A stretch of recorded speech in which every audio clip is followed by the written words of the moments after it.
Sebelum kalian menonton video ini, jangan lupa like dan subscribe ya. Terima kasih. Assalamualaikum warahmatullahi wabarakatuh. Selamat pagi anak-anak semua. Berjumpa lagi dalam pembelajaran jarak jauh SMP 28 Kota Tangerang. Materi hari ini yaitu materi mengenai kebugaran jasmani. Ini biodata Bapak. Kemudian kita langsung masuk dalam pengertian kebugaran jasmani. Kebugaran jasmani itu apa sih?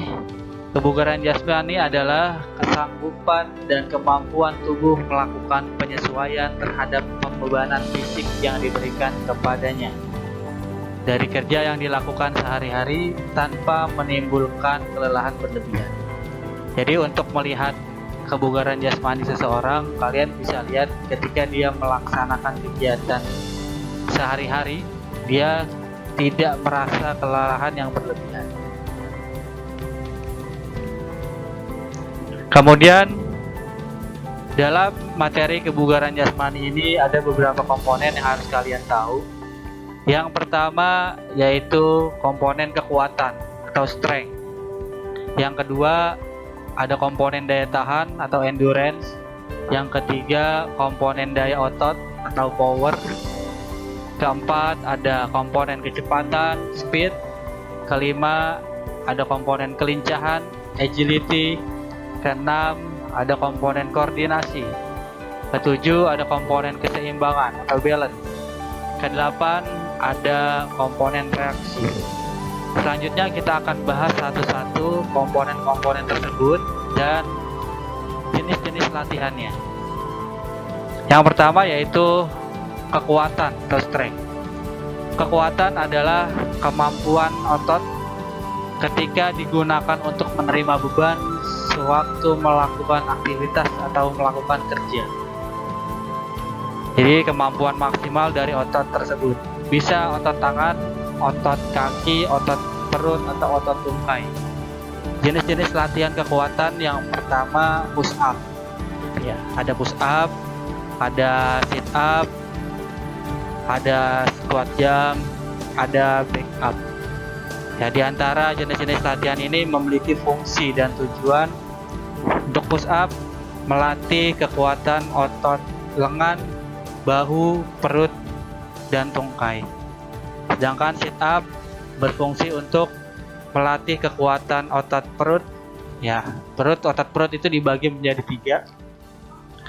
Otot perut bagian atas, bagian tengah, dan bagian bawah. Otot perut bagian kanan, tengah, dan kiri. Jadi ada beberapa macam otot perut.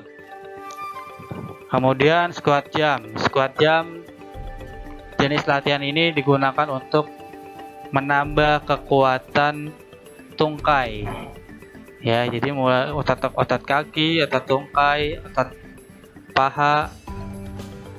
Kemudian back up. Pada jenis latihan kekuatan back up ini bertujuan untuk melatih otot bagian dada, otot bagian perut bagian atas, dan otot bahu. Selanjutnya untuk komponen daya tahan atau power, bisa dibilang hampir mirip dengan komponen kekuatan.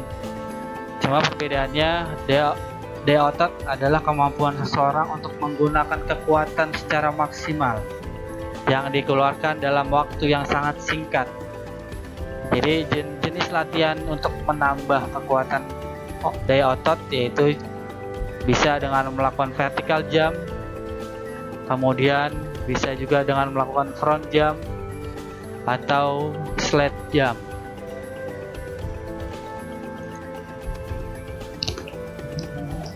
Selanjutnya komponen daya tahan atau endurance.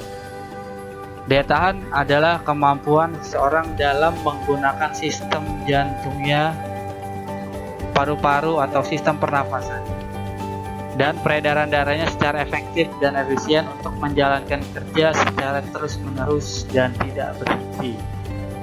Ya, jadi ini komponen yang paling mendasar yang ada pada materi kebugaran jasmani.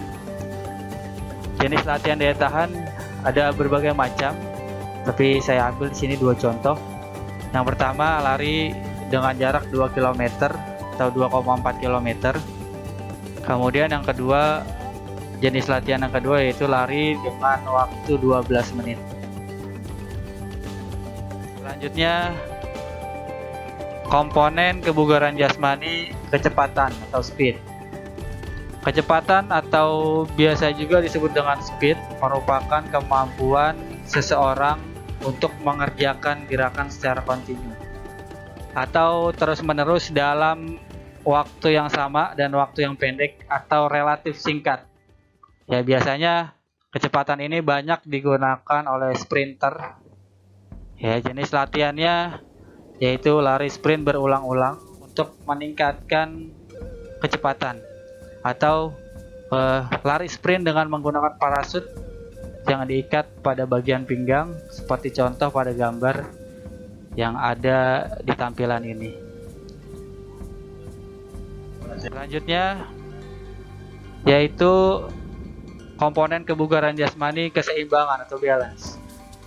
Keseimbangan merupakan kemampuan seseorang mengendalikan tubuh sehingga gerakan-gerakan yang dilakukan dapat dimunculkan dengan baik dan benar. Ya, contohnya untuk melatih keseimbangan bisa dengan berdiri dengan satu kaki, kemudian berdiri di permukaan yang tidak rata. Ya. Selanjutnya untuk komponen yang berikutnya yaitu kelincahan atau agility. Kelincahan adalah kemampuan seseorang merubah posisi pada area tertentu. Ya, misalnya dari posisi satu ke posisi yang lain. Contoh bergerak dari depan ke belakang, kemudian bergerak ke depan lagi. Selain itu dari kiri ke kanan atau dari samping ke depan. Hingga dari kiri ke tengah, kemudian ke depan dan sebagainya. Jadi dilakukan dengan waktu yang singkat dan dalam variasi yang lebih dari 1, 2, 3 gerakan. Kemudian selanjutnya komponen kebugaran jasmani koordinasi. Koordinasi ini adalah kemampuan seseorang mengintegrasikan berbagai gerakan yang berbeda dan mampu mengkoordinasikan seluruh bagian tubuh dengan baik. Contohnya, ya, running ABC dengan posisi kaki yang bergerak, kemudian melakukan posisi tangan yang bergerak juga.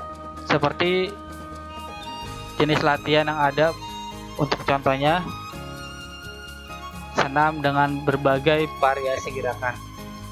Yang tentunya variasi gerakannya lebih dari satu gerakan sehingga membutuhkan koordinasi yang baik untuk memaksimalkan gerakannya. Kemudian ada reaksi. Ya. Reaksi adalah kemampuan seseorang untuk segera bertindak dan menanggapi rangsangan yang ditangkap oleh indera. Salah satu latihan yang dapat meningkatkan reaksi adalah olahraga tangkap bola.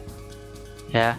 Sebetulnya pada pribadi seseorang itu sudah dibekali dengan reaksi atau refleks. Ketika seseorang terkena panas, dia akan bereaksi, ya, menghindari panas tersebut.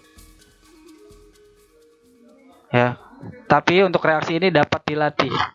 Ya, walaupun pada dasarnya setiap manusia memiliki reaksi, tapi reaksi ini dapat dilatih juga untuk meningkatkan reaksinya. Sekian untuk materi kebugaran jasmani yang sudah Bapak sampaikan. Setelah menyimak materi yang Bapak sampaikan, menurut kalian penting atau tidak sih belajar dan latihan kebugaran jasmani? Silahkan sampaikan pendapat kalian di kolom komentar postingan ini dan berikan alasannya. Jangan lupa sertakan nama lengkap dan kelasnya. Terima kasih. Assalamualaikum warahmatullahi wabarakatuh.